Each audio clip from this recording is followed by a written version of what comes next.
नमस्कार, आप देख रहे हैं एनडीटीवी राजस्थान। चुनावी चर्चा लेकर हाजिर हूं मैं मनीष शर्मा। राजस्थान में हफ्ता कांग्रेस बीजेपी दोनों की चुनावी रणनीति के लिए काफी अहम रहने वाला है। ये बात सोमवार को साफ हो गई जब दोनों ही दलों के राष्ट्रीय अध्यक्ष राजस्थान में मौजूद रहे। बीजेपी अध्यक्ष जेपी नड्डा अगली टिकट सूचियों से पहले उदयपुर और जोधपुर में पदाधिकारियों के साथ बैठकों के लिए पहुंचे। इस दौरान वसुंधरा राजे की मौजूदगी ने सबका ध्यान खींचा, तो वहीं कांग्रेस अध्यक्ष मल्लिकार्जुन खड़गे ने 12 से बीजेपी के खिलाफ ईआरसीपी को लेकर चुनावी अभियान बनाने के लिए दम भरा। इस दौरान सीएम अशोक गहलोत और खड़गे ने बीजेपी को उसके वादों और इरादों को लेकर जमकर घेरा। खासतौर पर प्रधानमंत्री नरेंद्र मोदी पर रोजगार कल्याणकारी योजनाओं से लेकर गारंटी स्कीमों को लेकर कई बार दोनों नेताओं ने सियासी निशाने साधे। आपको बता दें कि लाल डायरी की भी खड़गे ने बात कर डाली। कांग्रेस नेताओं ने अपने वादों को सच्चा तो बीजेपी के इरादों को झूठा करार दिया। तो ईआरसीपी से चुनावी हुंकार भरने वाली कांग्रेस की रणनीति पर होगी चुनावी चर्चा। मेरे साथ कांग्रेस और बीजेपी से खास मेहमान जुड़ेंगे और हम पॉलिटिकल एक्सपर्ट भी हमारे साथ जुड़ेंगे, जिनसे हम जानने की कोशिश करेंगे कि राजस्थान में जो पूरा हफ्ता और ख़ासतौर पर आने वाले दिन सियासी तौर पर और चुनावी तौर पर काफ़ी अहम साबित होने वाले हैं। इसी दृष्टिकोण से आज पहले दिन, हफ्ते के पहले दिन सोमवार को दोनों ही पार्टियों के राष्ट्रीय अध्यक्ष आज राजस्थान में रहे और दोनों ने अपने अपने ढंग से अपनी अपनी रणनीतियों को, चुनावी रणनीतियों को अंजाम देने के लिए कदम बढ़ाए। नड्डा जहां पर उदयपुर और जोधपुर पर पदाधिकारियों से बैठक करने के लिए आए, तो 12 में ईआरसीपी को लेकर हुई बड़ी रैली में खड़गे ने जनसभा को संबोधित किया। इस दौरान अशोक गहलोत ने भी रैली को संबोधित किया और नारा वही दिखाई दिया कि काम किया दिल से, कांग्रेस फिर से। इस मुद्दे को लेकर गहलोत ने भी कमोबेश इसके इर्द गिर्द बात रखी। गहलोत ने वसुंधरा राग भी छेड़ा। उन्होंने कहा कि बीजेपी की इस तरह से वसुंधरा को नाराज़ कर रही है, उसके चलते प्रदेश को भी खामियाजा भुगतना पड़ता है। और खड़गे ने कहा कि बीजेपी के वादे झूठे हैं, कांग्रेस की स्कीमें सच्ची हैं, ये उन्होंने दिखाने की कोशिश की। मेरे पॉलिटिकल एक्सपर्ट प्रकाश भंडारी भी हमारे साथ जुड़ेंगे। उन्हें छोड़कर दोनों बीजेपी और कांग्रेस से प्रवक्ता मेरे साथ जुड़ चुके हैं और मैं उन्हीं का रुख कर लेता हूं। सुरेश कटारा जी मेरे साथ जुड़ चुके हैं और नवीन राजपुरोहित मेरे साथ मौजूद हैं। नवनीत, कार्यक्रम में स्वागत है। पहला सवाल मेरा आप ही से है। खड़गे ने कहा है कि आप तो झूठ की सरकार चलाते हैं, कांग्रेस तो अपना हर वचन निभाती है। ओपीएस हो, स्वास्थ्य गारंटी हो, उज्ज्वला योजना हो, उल्टे इनकी योजनाओं से आप दबाव में हैं। यह आज खड़गे ने हमला बोला है बीजेपी पर और खासतौर पर प्रधानमंत्री पर। इनके कांग्रेस पार्टी के जो राष्ट्रीय अध्यक्ष हैं वो पहले अपनी पार्टी का, आई थिंक मुझे लगता है कि क्योंकि 4.5 साल में उन्होंने राजस्थान की सूद नहीं ली और अशोक गहलोत ने एकाकी अधिकार करके जो ये राज्य चलाया है, इससे मुझे बिल्कुल आज के वाकये से भली बात ही पता पड़ गया है कि उनको राजस्थान में हो रहे किसी चीज के बारे में बिल्कुल ज्ञात नहीं है और हवाई बातें कर रहे हैं। वो मोदी जी के बारे में बोल रहे हैं जो एकमात्र प्रधानमंत्री है जिन्होंने आज तक राजनीति के इतिहास में रिपोर्ट कार्ड की बात कही है। उन्होंने सिर्फ घोषणा पत्र की बात नहीं कही। भारतीय जनता पार्टी ने मोदी के नेतृत्व में हमेशा संकल्प पत्र की बात कही है और उसके बाद वापस रिपोर्ट कार्ड लेके जनता के सामने आए हैं। अशोक गहलोत सरकार मुझे 2-4 विकास के काम भी अगर गिना दे तो मैं मान जाऊं उस बात को। इन्होंने रोजगार देने का वादा किया युवाओं को, 3 लाख रोजगार के जो खोखले वादे किए थे और उसका परिणाम मिला कि 70 लाख युवाओं का जीवन बर्बाद कर दिया। 19 पेपर लीक राजस्थान में हुए जो किसी राज्य में आज तक नहीं हुए। महिला और बहन बेटियों की सुरक्षा के साथ खिलवाड़ किया है। सैकड़ों बहन बेटियों की जो जाने गई है गैंगरेप के बाद, उसका जिम्मेदार कौन है? उसके जिम्मेदार एकमात्र अशोक गहलोत जी हैं, जो केवल 4.5 साल में अपनी कुर्सी बचाने के अलावा उन्होंने कोई काम नहीं किया। ये जो इनके आपस की बंदर बांट है, ये खा गई है राजस्थान को। ये बाढ़ अपने खेत को खा रही है और अब तो गनीमत है कि आचार संहिता लग गई और राजस्थान सरकार, कांग्रेस सरकार, अशोक गहलोत सरकार की उल्टी गिनती शुरू हो चुकी है। और अब ये कितने भी हड़तंगे कर ले, क्योंकि खुद कंफ्यूज्ड पार्टी है। कभी कहते हैं जनता की योजनाओं को लेके जनता के बीच में जाएंगे जो विकासकारी है, और फिर इनको पता पड़ता है कि जब जनता के बीच में जाती है तो जनता जूते मारती है। जनता कहती है भाई 4.5 साल में तुम्हें हम याद नहीं आए क्या? जब तुम्हारे सारे विधायक वहां होटलों में बंद बैठे थे तब हम याद नहीं आए तुम्हें?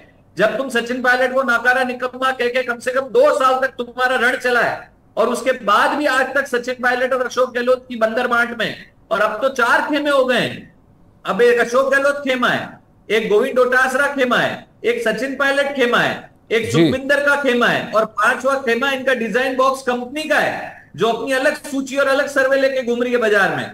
जो पार्टी सितंबर में सूची जारी होने के वादे कर रही थी, वो आज तक अगर प्रत्याशियों के नाम नहीं घोषित कर पा रही है मनीष जी, तो आप समझ जाइए कि कितना अंतर्कलह है और कितनी असुरक्षा का भाव मन में है। 3/4 बहुमत से भारतीय जनता पार्टी की सरकार आ रही है। अशोक गहलोत भली भांति जानते हैं, चाहे इनके राष्ट्रीय अध्यक्ष यहां पे आके कोई भी नया प्रोपेगेंडा खड़ा करें, अब बहुत देर हो चुकी है।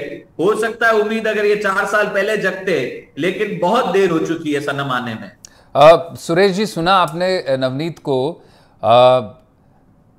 राजेश जी, आपने सुना? राजेश जी, आपको आवाज आ रही है? जी जी, बिल्कुल आ रही है जी। आपने सुना नवनीत को? कह रहे हैं कि अब तो आपके अंदर एक नहीं बल्कि 5-5 खेमे हैं। लेकिन हैरानी की बात यह है कि कांग्रेस बार बार वसुंधरा की बात करती है। आज गहलोत ने फिर से टिप्पणी की, कांग्रेस अरसे से खुद एकजुटता का दावा कर रही है, पर आपके यहाँ भी एक चेहरा लगातार गायब है, वो सचिन पायलट हैं। आप उन्हें अब तक मना नहीं पाए। इलेक्शन कमेटी की बैठक हुई जयपुर में, उसके बाद मीडिया ब्रीफिंग में पिछले हफ्ते गहलोत, डोटासरा समेत ममता, भूपेश, तमाम नेता सामने आते हैं, वो नहीं दिखाई देते हैं। दिल्ली में भी उस तरह से वो ना तो मीडिया के समक्ष नज़र आते हैं, ना उनकी बातचीत, कहीं वो लगता है कि टोंक तक उन्होंने खुद को सीमित कर लिया है। लेकिन आप जो बार बार बीजेपी को घेरते हैं वसुंधरा राजे के नाम पर, खेमेबाजी तो आपके यहाँ भी बहुत ज़्यादा है। जी देखिए, हम कोई घेरने का काम नहीं करते जी। खेमेबाजी के हिसाब से ये खेमेबाजी इनमें खुद में ही है। सब लोग कह रहे हैं खेमेबाजी है, और खुद दिख भी रही है। वो 2 बार की सीएम रही है। सचिन पायलट जी कोई सीएम थोड़ी थे। आज सचिन पायलट जी तो विधायक ही है, वो तो 2 बार के मुख्यमंत्री रही है वसुंधरा राजे जी तो। और रही विकास की बात, पेपर लीक की बात करते हैं, गुजरात में कितना पेपर लीक हुआ है, यूपी में कितनी बार पेपर लीक हुआ है, मध्य प्रदेश में कितनी बार पेपर लीक हुआ है। राजस्थान में भी होगा अगर वहां हुआ है तो।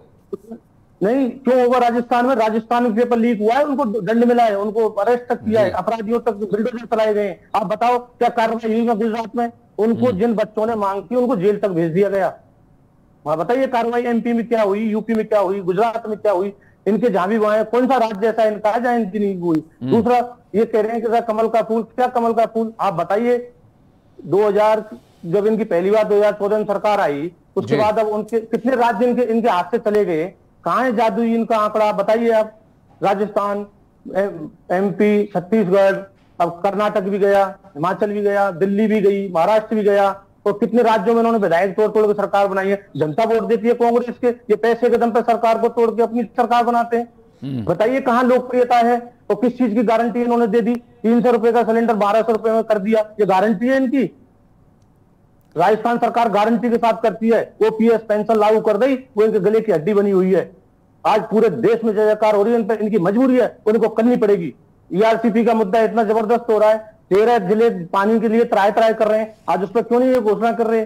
2 बार के सांसद इनके 25 सांसद पहले दिए, 25 अब दिए। आप उनकी एक उपलब्धि बता दीजिए, उन्होंने क्या किया है राजस्थान के लिए? सिर्फ वहां ताली पीटने का और मेरे थपथपाने के अलावा इनका कोई काम नहीं था वहां पे। दिल्ली में आप बता दीजिए एक भी योजना ऐसी कि हर आदमी को कोई फायदा पहुंचा हो। हमारी सारी योजनाओं से नीचे से लेकर के ऊपर तक के हर आदमी को, और इनको खुद को भी फायदा पहुंचाए। ये भी इलाज कराने एसएमएस हॉस्पिटल जाते हैं, सबको सारी जांचें फ्री, सारी दवाइयां फ्री, सब कुछ हमारे यहाँ फ्री मिल रहा है। 100 यूनिट बिजली फ्री, जिसमें 100% आदमी को मिल रही है। और कटारा साहब, आपने फ्री और माफी पर ही सरकार बनाई थी। मुझे याद है 2018 में जब आपने पीसीसी चीफ सचिन पायलट होते थे और उनके नेतृत्व में चुनाव लड़ा गया, तो सबसे बड़ा मुद्दा आपके नेताओं ने और खुद राहुल गांधी ने, प्रियंका गांधी ने, सोनिया गांधी ने किसानों की कर्ज माफी का बनाया था, है ना? आप जाहिर तौर पर आपने वादे किए थे, और आज खड़गे ने भी कहा कि वादे हमारे सच्चे हैं और बीजेपी के जो इरादे और वादे दोनों झूठे हैं। लेकिन सच्चाई तो आपके वादों की भी ये रही कि जो आपने किसानों को कर्ज माफ़ी का जो पूरे तीनों राज्यों में मैं बात करूं, छत्तीसगढ़, मध्य प्रदेश और राजस्थान में उस नारे पर आपने चुनाव लड़ा था। ज़मीनी नीलाम तो हमने खूब होती देखी राजस्थान में इस वादे के बावजूद, इस आपके कार्यकाल में भी। देखिए कौन सी जमीन, अभी ये किसान का इन्होंने फर्जी पोस्टर लगा दिया। नहीं, मैं उस किसान की तो बात नहीं कर रहा हूँ, वो तो जाहिर तौर पे गलत पोस्टर इस्तेमाल किया। बाकी लेकिन हाँ, आरोप आप पर गोरखपुर तमाम से है कि लौट किस गया, तरह तो से ये क्या- किसानों की जमीनें नीलाम हुई, आपकी वादा खिलाफी को लेकर आप काफी घिरे हैं कांग्रेस देखिए, सरकार। वादा खिलाफी पे जो कोऑपरेटिव बैंक का राजस्थान सरकार के अंडर में कोऑपरेटिव बैंक आती है, कोऑपरेटिव बैंक का 100% कर्जा माफ हुआ है। कोऑपरेटिव बैंकों का, सरकारी बैंकों का भी करना चाह रहे थे तो इन्होंने हमें बिल्कुल कोऑपरेट नहीं किया।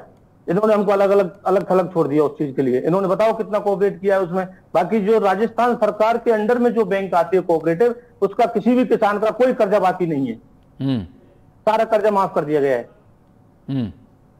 नहीं, लेकिन जो आए दिन जमीनें नीलाम होने की खबरें आई वो झूठी हैं। नवनीत, मैं आपको ले आता हूं डिबेट में। अब राजेश जी कह रहे हैं कि हमारे जो है वादा खिलाफी तो हम कभी कुछ करते नहीं है, हमने जो वादे किए वो पूरे किए, और जो ज़मीन नीलामी को लेकर काफ़ी बीजेपी ने भी घेरा और काफ़ी जो है कांग्रेस को लेकर आरोप भी लगे कांग्रेस पर देश भर में कि जो पूरा सरकार इस वादे के साथ में आई थी 2018 में, उसे पूरा करने को लेकर। मनीष जी, मेरे साथी कांग्रेस प्रवक्ता मेरी कुछ बातों के जवाब दे दें, और ये पूरी राजस्थान सवाल पूछ रही है जो मैं बोल रहा हूं। आप एक बात सोचिए मनीष जी, क्रोनोलॉजी देखिए। 2018 के दिसंबर में अशोक गहलोत सरकार आई थी, बहुत ही बंदरबाट और संघर्ष के बाद ये मुख्यमंत्री बनने में सफल हुए। राजस्थान की जनता को चुनाव के 1 महीने बाद ये समझ में आ गया था कि उनसे कितनी बड़ी भूल और गलती हो गई है।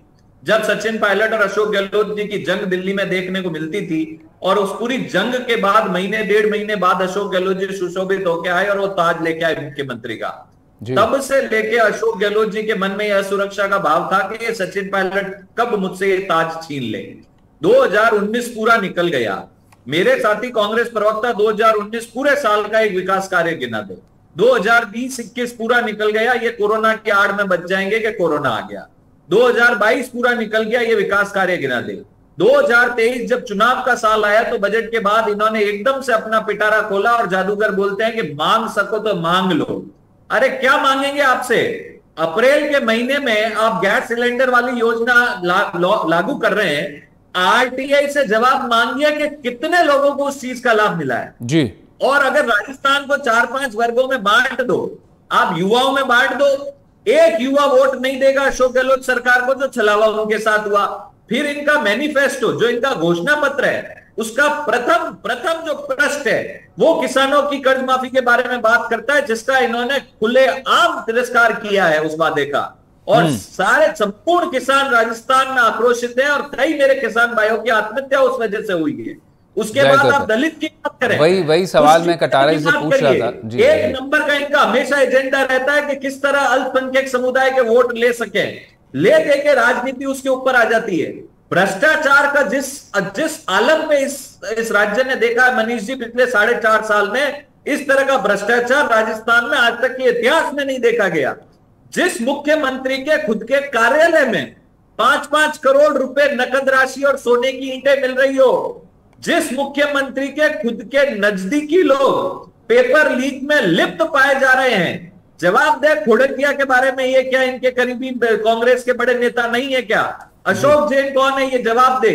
ये चौधरी और जितने भी पकड़े जा रहे हैं, मैं दोबारा कह रहा हूं मनीष जी, 1.5 महीने का समय है, ये सभी लोग सलाखों के पीछे जाएंगे, जेल में जाएंगे। वो दिखता नहीं है कभी नवनीत, वो बीजेपी के जी ईडी का एक्शन तो आपके यहाँ भरपूर है, लेकिन जो सजा है वो आरोपी सजा से दूर ही रहते हैं। हम अक्सर फैक्ट्स के जरिए भी रख चुके हैं इस बात को। हमारे पॉलिटिकल एक्सपर्ट प्रकाश भंडारी जी भी हमारे साथ मौजूद है। प्रकाश जी, आपका भी एनडीटीवी राजस्थान पर स्वागत है। आप थोड़ा देरी से जुड़े, लेकिन बात जो है जिस तरह से पूरा हफ्ता ये आने वाला सियासी गहमा गहमी का रहने वाला राजस्थान में, आज दोनों राष्ट्रीय अध्यक्ष दोनों ही पार्टी के राजस्थान में मौजूद हैं और उससे अंदाज़ा लगाया जा सकता है कि किस तरह से राजस्थान खासतौर पर नाक की लड़ाई है बीजेपी और कांग्रेस के लिए।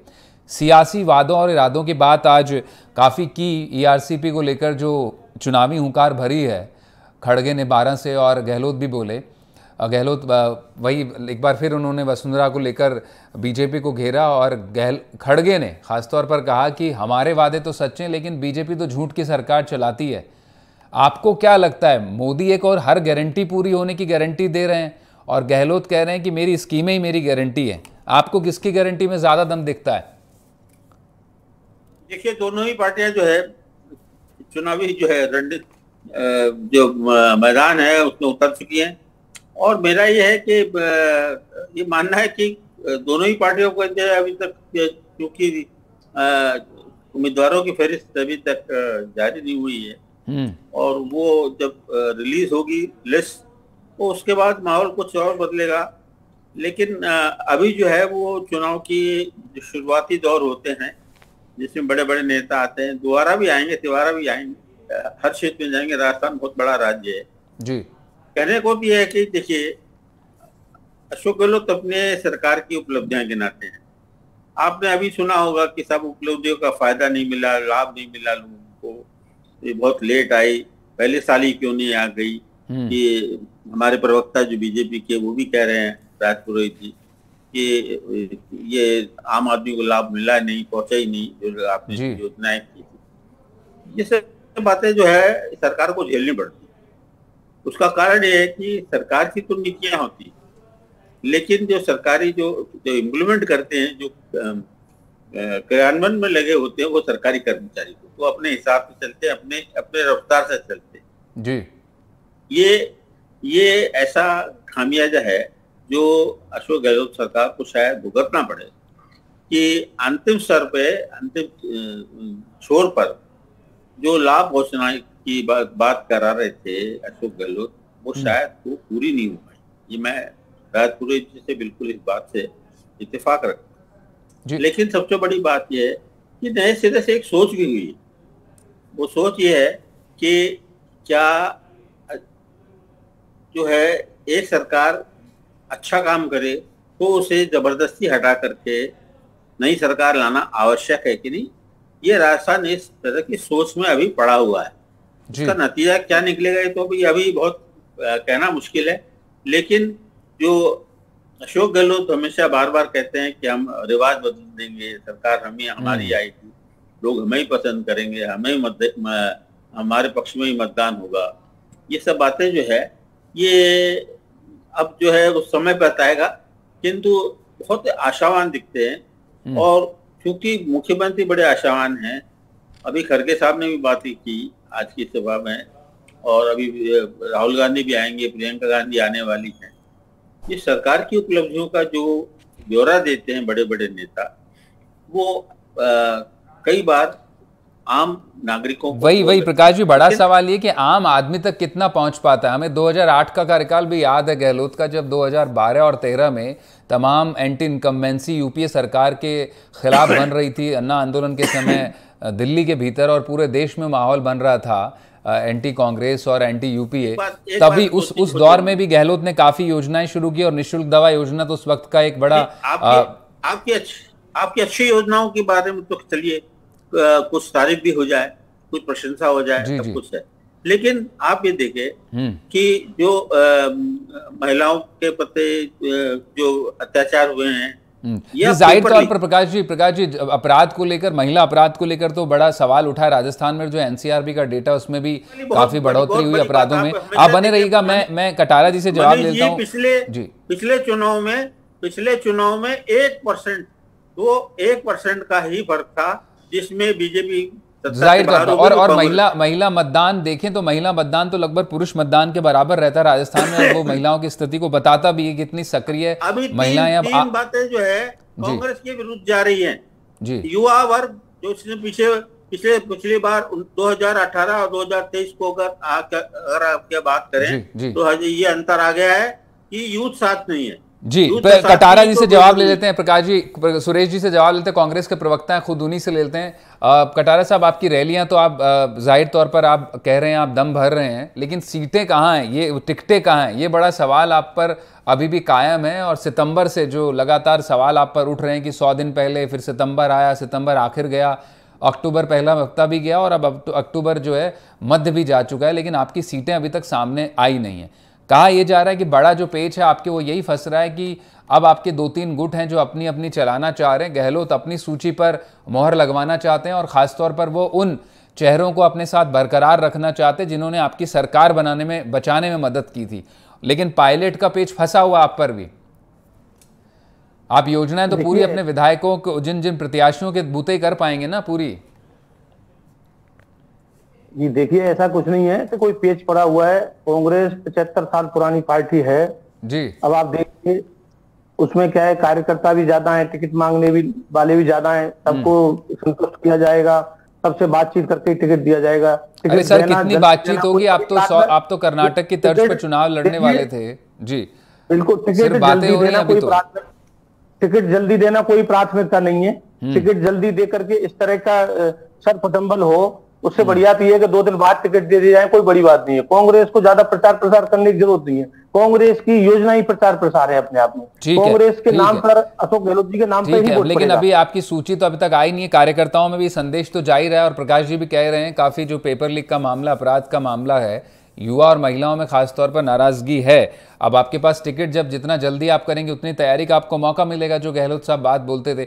नवनीत, मैं वापस आपको लेकर आना चाह रहा हूं। खड़गे ने खासतौर पर मोदी पर निशाना साधा कि उनके जो रोजगार के वादे थे कि 2-2 करोड़ रोजगार दे दूंगा, लोक कल्याणकारी योजनाएं जो चलाई गई राजस्थान में, उनमें पैसा नहीं मिलता है राजस्थान को, और वो जो है चुनाव प्रचार में तो अव्वल रहते, लेकिन वो जो उनकी योजनाएं हैं और जो गरीबों तक फायदा पहुंचना चाहिए वो मिलता नहीं है। और आप चुनी हुई सरकारें गिराते हैं। खासतौर पर उन्होंने गोवा, मध्य प्रदेश और मणिपुर, उत्तराखंड और महाराष्ट्र सब जगह का जिक्र किया। मनीष जी, एक सबसे अच्छी बात जो अभी भारत में देखने को मिल रही है, और सारे दर्शक भी मेरी बात से बिल्कुल अग्री होंगे, कि कांग्रेस कभी भी भारत में विकास के ऊपर डिबेट नहीं कर सकती। आप भी नहीं कर रहे हैं विकास पर इस बार बात, आप भी नहीं है विकास के आंकड़े नहीं बोल सकते। कांग्रेस ने अपने 70 साल के शासन में उतना विकास नहीं किया है जितना मोदी जी ने पिछले 9 वर्षों में कर दिया है। तो नवनीत, आप फिर विकास पर वोट मांगते क्यों नहीं? मुझे समझ नहीं आता। आप राजस्थान के चुनाव में आप सिर्फ कन्हैया लाल सनातन के मुद्दे पर आप वोट मांग रहे हैं। ऐसा नहीं है मनीष जी, यही है। आप रैली पे रैलियां देख लीजिए आप अपने नेताओं की जी। ये आपकी गलतफहमी है। पार्टी ने कभी भी ऑफिशियल्स पर कोई स्टेज पे ऐसा नहीं बोला है कि हमारे तो हमने सुनी है रैलियां, हमने तो खुद प्रधानमंत्री को बोलते हुए सुना है, तमाम नेताओं को बोलते हुए सुना है। समाप्त कर लेता हूं। देखिए, अपने उद्बोधन में उन्होंने बहुत बातें कही, लेकिन मीडिया की एक आदत है कि वो अपने इंटरेस्ट के विषय उठा लेता है। तो आपने कन्हैया लाल का उठा लिया, और बेशक मैं भारतीय जनता पार्टी का प्रवक्ता होने के नाते ये कहता हूं कि हम इस तुष्टीकरण के सख्त खिलाफ हैं। और अगर हमारी सरकार जो कि 2/3 बहुमत से इस राजस्थान में बढ़ने वाली है, हम इस तुष्टीकरण की नीति को जड़ से खत्म करके रहेंगे। ठीक है, जो भी भाइयों के साथ अन्याय हुआ है उसको खत्म किया जाएगा, और जो पापी वो लोग हैं, जो भरसासुर लोग जनता के बीच में बैठे हैं, उनको सलाखों के पीछे जाना पड़ेगा। पापियों का विकास नहीं होने देंगे आप। ठीक है नवनीत, समझ गया। मैं प्रकाश जी से, नवनीत समय थोड़ा कम है, मैं माफी चाहता हूं, समय बहुत ही कम है। मैं प्रकाश जी से जाते जाते 20 सेकंड में, प्रकाश जी, बीजेपी भी विकास की बात जरूर करती है, लेकिन जो है कोर एजेंडा तो बीजेपी का भी हिंदुत्व और सनातन ही दिख रहा है इन चुनावों में भी। देखिए, बीजेपी ले करते हिंदुत्व की बात करते जी, और इस चुनाव के अंदर भी, मध्य प्रदेश में चुनाव जो होंगे और छत्तीसगढ़ में जो चुनाव होंगे, मिजोरम में शायद ना बोले, बाकी इन तीनों जगह हिंदुत्व की बात करके, पोलराइजेशन का ये जो है हिंदू मुस्लिम की बात करके ये वोट इसी तरीके से वोट, वही कोर एजेंडा, विकास इनके बस की भी नहीं। बहुत शुक्रिया प्रकाश जी। प्रकाश जी, थोड़ा समय का अभाव है, आगे भी चर्चाएं जारी रहेंगी। आप तीनों मेहमान मेरे साथ जुड़े, आपने अपने अपने विचार रखे, बहुत शुक्रिया। तो चुनावी चर्चा में फिलहाल इतना ही। बाकी तमाम खबरों के लिए आप जुड़े रहे एनडीटीवी राजस्थान के साथ। नमस्कार।